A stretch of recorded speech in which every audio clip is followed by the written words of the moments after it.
என் இனிய தமிழ் நண்பர்களே, அன்பர்களே, தெய்வீக குரல் மனித குரல் என்ற இந்த தலைப்பில் மீண்டும் ஒருமுறை உங்களை சந்திப்பதில் மனம் மகிழும் டாக்டர் எம் சந்திரசேகரன், ஸ்ரீ மீனாட்சி மருத்துவமனை, ஓமலூர். இப்பகுதியில் நாம் திருவள்ளுவர் எழுதிய குரல்களுக்கு உண்டான சிறுகதைகளை பார்த்து வருகிறோம்.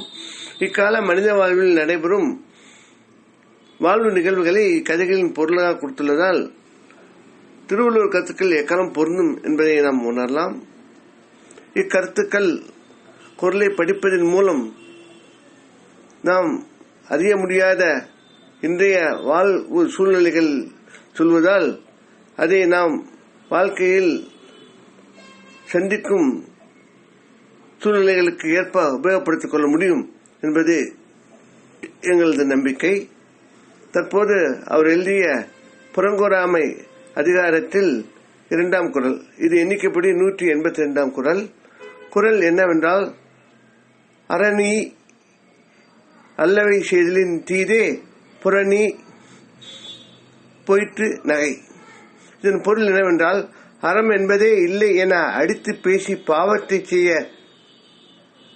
காட்டிலும் ஒருவனை காணாத போது புறம் பேசி காணும் போது பொய்யாக சிரிப்பது பெரும் கேடு. கதையை பார்ப்போம். டைரக்டர் சங்கர் கலைஞர் மாபெரும் நடிகர்களை உண்டாக்கியதால் அவர் ஒரு மாபெரும் கலைஞர், பட தயாரிப்பாளர். பிரபல நடிகர்கள் இவரது டைரக்ஷனில் நடிக்க காத்துள்ளனர். இத்தனைக்கும் சங்கர் அதிக ஊதியம் கேட்பவரும் அல்ல. டைரக்ஷன் என்பது புது உருவாக்கம், புது கண்ணோட்டம், பழமையில் புதுமை, புதுமையில் பழமை என்று உழைப்பில் தொழிலில் ஈடுபாடு அதிகம் உள்ளவர். படப்பிடிப்பு தளத்தில் தான் நடிப்பவராகவே மாறிவிடுவார். பேசல், அடித்தல், கொஞ்சல், கெஞ்சல், பாடுதல், ஆடுதல், மௌனம் என எல்லாவற்றினையும் செய்து காட்டி நடிக்க செய்வார். தொழில் என்பதால் நடிப்பவர்களும் ஏற்று நடிப்பார்கள். அவரது பல உதவியாளர்களில் ஜம்புநாதனும் ஒருவர். பிலிம் இன்ஸ்டிடியூட் மாணவனாக இருந்து படித்து சங்கரின் தூரத்துறவு என்ற வகையில் உதவி டைரக்டர் பணியில் சேர்ந்தவன். டைரக்டர் ஒரு காட்சியை கூறி விவாதிக்கும் போது அந்த கதை பகுதியில் அமைய வேண்டிய பேக்ரவுண்ட், பர்னிச்சர், லொகேஷன், நடிகர்கள் எக்ஸ்பிரஷன், வசன நடை, ஒளிப்பதிவு போன்ற எல்லாவற்றிலும் யோசனைகள், ஏற்பாடுகள் உதவி டைரக்டர்கள் சொல்லலாம், அதை செய்யலாம். ஏற்றுக்கொள்வதும் ஏற்றுக்கொள்ளாததும் டைரக்டர் விருப்பம். இது டைரக்டர் பொறுப்பாக இருந்தது. ஜம்புநாதன் இளம் ரத்தம் காரணமாக சண்டை, பாடல் காட்சிகள், ஆக்ரோஷ பேச்சுகளில் சொல்லும் கருத்துக்கள் பலவற்றை சங்கர் ஏற்றுக்கொண்டுள்ளார். இதனால் மற்ற உதவி டைரக்டர்களுக்கு ஜம்பு மேல் பொறாமை. உறவு என்பதால் ஜம்புவுக்கு நல்ல பேர் என்று அவர்கள் நினைத்தனர். ஆனால் ஜம்புநாதன் தன் யோசனைகளால் தான் சங்கர் முன்னுக்கு வருகிறார் என்று நினைக்க ஆரம்பித்தான். தன் பெருமைகளை தானே பேச ஆரம்பித்தான். தயாரிப்பாளர்களை சந்திக்கும் போது சங்கர் வேலைகளில் 80% வேலை தன்னுடையது என்பான். நடிகர் நடிகைகளை தனிமையில் சந்திக்கும் போது பல தயாரிப்பாளர்கள் சங்கரிடத்தில் தன்னை அழைப்பதாகவும் தான் மரியாதை காரணமாகவும் உறவு என்பதாலும் ஒத்துக்கொள்ளவில்லை என்று கூறி வந்தான். சங்கர் நேரமின்மையால் புதுப்படங்களை ஒதுக்கிய போது அதிக தொகை எதிர்பார்த்து இப்படி தன்னிடம் சொன்னதாக கூறி பொய் பிரச்சாரம் செய்தான்.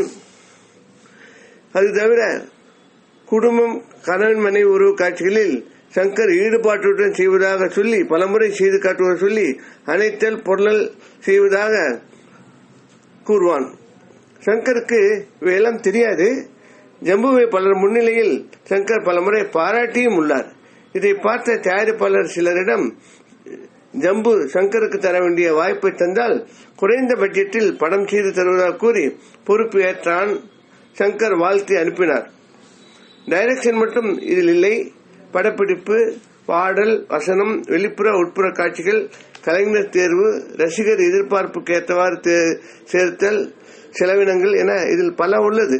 இவற்றில் தேர்ச்சி இல்லாத சூழலில் பண ஆசையும் கொண்டு பல திறமையற்றவர்களை சேர்த்து எடுத்ததால், கமிஷன் அவர்களிடம் வாங்கி அனுபவித்ததால் செலவு அதிகரிப்பும் தரம் குறைவும் வேலையில் உண்டானது. படம் தியேட்டரில் ஓடாது சுருண்டது. மற்ற தயாரிப்பாளர்கள் டைரக்டர் சேர்ந்து இதை அவர் ஏற்றுக்கொள்ளவில்லை. மது, புகை, போதை என போய் ஜம்பு உடல் நலம் கெட்டது. ஜம்புவின் குடும்பம் சூழல் மிக கேவலமாக்கியது. ஜம்பு குடும்பத்தார் பெற்றோர் சங்கரை அணுக ஜம்புவால் முன்போல் உழைக்க முடியுமானால் சேர்த்துக் கொள்வதாக கூறினார் சங்கர். ஜம்பு சரியென்று அவரிடம் பொய் சிரிப்புடன் எதிர்பார்ப்புடன் சென்றான். சங்கர் அவனது எதிரடை செயல்களை இப்போது நன்கு அறிந்திருந்தாலும் வெளிக்காட்டிக் கொள்ளாமல் சந்தர்ப்பம் கொடுத்து பார்க்க சேர்த்து படப்பிடிப்பு பற்றி விவாதிக்க ஆரம்பித்தார். இத்துடன் கதை முடிகிறது. அன்பு நண்பர்களே, பல மனிதர்களே நம் வாழ்வில் நாம் சந்திக்கிறோம். ஒரு சிலர் என் வழி தன் வழி என்று சொல்வார்கள்.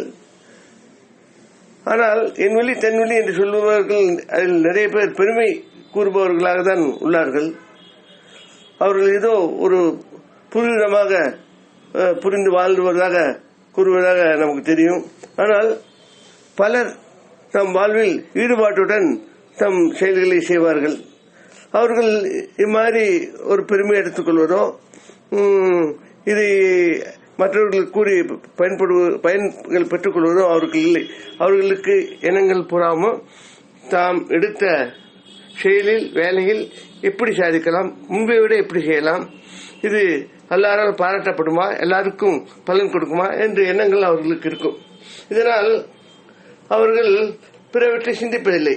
ஆனால் அவரை பார்த்து அவரை போல வர நினைப்பவர்கள் அவரை பற்றி நிறைய பேச ஆரம்பிப்பார்கள்.